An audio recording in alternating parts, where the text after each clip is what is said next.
नमस्कार, अब दुनिया की फटाफट बुलेटिन में आप सभी का स्वागत है। नजर डालेंगे आज के खास खबरों पर। वक्फ कानून पर रोक से सुप्रीम कोर्ट का इनकार, कानून के विरोध में देश में हो रही हिंसा पर जताई चिंता। सरकार ने कहा दबाव बनाने के लिए कराई जा रही है हिंसा, कोर्ट ने केंद्र सरकार से मांगा जवाब। पश्चिम बंगाल की मुख्यमंत्री ममता बनर्जी ने यूपी के सीएम योगी आदित्यनाथ को बताया सबसे बड़ा भोगी। योगी ने बंगाल हिंसा पर कहा था कि लातों के भूत बातों से नहीं मानते हैं। नेशनल हेराल्ड केस में सोनिया और राहुल के खिलाफ चार्जशीट पर आग बबूला कांग्रेस, देश भर में सड़क पर उतरे पार्टी कार्यकर्ता, चार्जशीट को बताया दबाव बनाने की राजनीति। जस्टिस बीआर गवई हो सकते हैं देश के अगले मुख्य न्यायाधीश। चीफ जस्टिस संजीव खन्ना ने गवई के नाम की आधिकारिक सिफारिश की है। 14 मई को ले सकते हैं शपथ देश के दूसरे दलित चीफ जस्टिस। मंडल में हुए राज्य स्तरीय कार्यक्रम में सीएम डॉक्टर मोहन यादव ने 1.25 करोड़ से अधिक महिलाओं के खाते में सिंगल क्लिक से ट्रांसफर किए 1550 करोड़ से अधिक की राशि। भाजपा ने नेशनल हेराल्ड मामले में कांग्रेस के प्रतिशोध के आरोप को खारिज किया। पार्टी नेता रविशंकर प्रसाद ने कहा कांग्रेस के पास चार्जशीट के खिलाफ धरना देने का अधिकार, नेशनल हेराल्ड को सरकार द्वारा दी गई सार्वजनिक संपत्ति का दुरुपयोग करने का अधिकार नहीं। ईडी ने 2008 के हरियाणा भूमि सौदे से जुड़े धनशोधन मामले में दूसरे दिन भी रॉबर्ट वाड्रा से पूछताछ की। केरल के वायनाड से कांग्रेस सांसद प्रियंका गांधी भी ईडी दफ्तर पहुंची। पति के साथ रॉबर्ट वाड्रा के ईडी कार्यालय के अंदर जाने से पहले दोनों गले मिले। शीर्ष औषधि नियामक संस्था सीडीएससीओ ने 35 फिक्स्ड डोज कॉम्बिनेशन दवाओं के निर्माण, बिक्री और वितरण पर लगाई रोक। इनमें दर्द निवारक, पोषक संबंधी पूरक आहार और मधुमेह रोधी दवाएं शामिल हैं।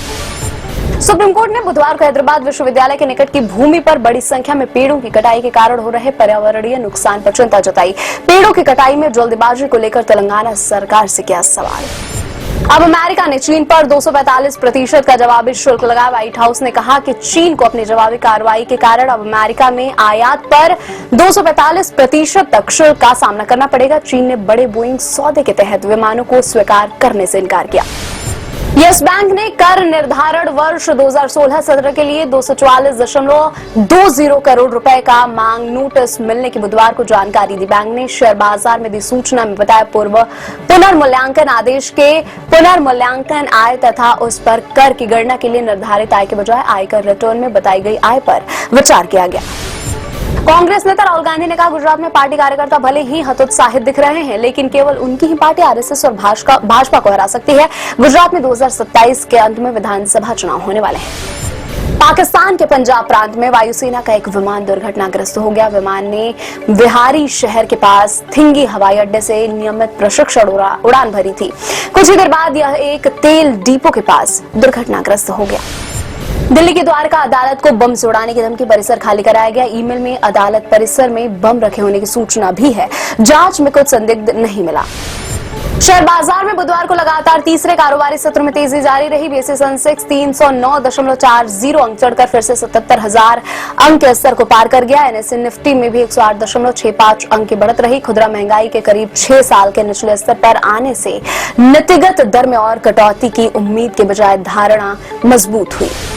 भाजपा ने भड़काई मुर्शिदाबाद में हिंसा। पश्चिम बंगाल की मुख्यमंत्री ममता बनर्जी ने मुर्शिदाबाद हिंसा को बताया साजिश। ममता ने कहा भाजपा, बीएसएफ और गृह मंत्रालय के तहत आने वाली केंद्रीय एजेंसियों की साजिश। मुख्यमंत्री नरेंद्र मोदी से दमनकारी वक्फ अधिनियम को लागू नहीं करने का आग्रह।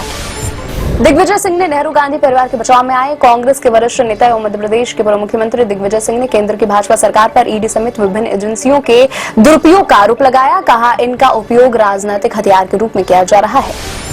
जनता दल यूनाइटेड ने कहा कि पश्चिम बंगाल में गृह युद्ध जैसे हालात हैं। तृणमूल कांग्रेस के अध्यक्ष एवं राज्य की मुख्यमंत्री ममता बनर्जी इसके लिए पूरी तरह से जिम्मेदार हैं। साई मांजरेकर और अद्विशेष की मेजर को मिला अंतर्राष्ट्रीय स्तर पर मुकाम। जापान में होगी रिलीज यह फिल्म। जापान स्थित भारतीय दूतावास करेगा फिल्म का खास स्क्रीनिंग का आयोजन। जापानी सबटाइटल्स में दिखाई जाएगी फिल्म मेजर। शादी के 8 साल बाद मां बनी सागरिका और जहीर खान ने किया बेटे का स्वागत। कपल ने सोशल मीडिया पर फैंस को दी खुशखबरी। सागरिका ने अपने बेटे का नाम रखा फतेह सिंह खान। ये थी आज की फटाफट बुलेटिन। ऐसे ताजा अपडेट्स के लिए बने रहे हमारे साथ, यानी कि विजिट करें वेब दुनिया पर।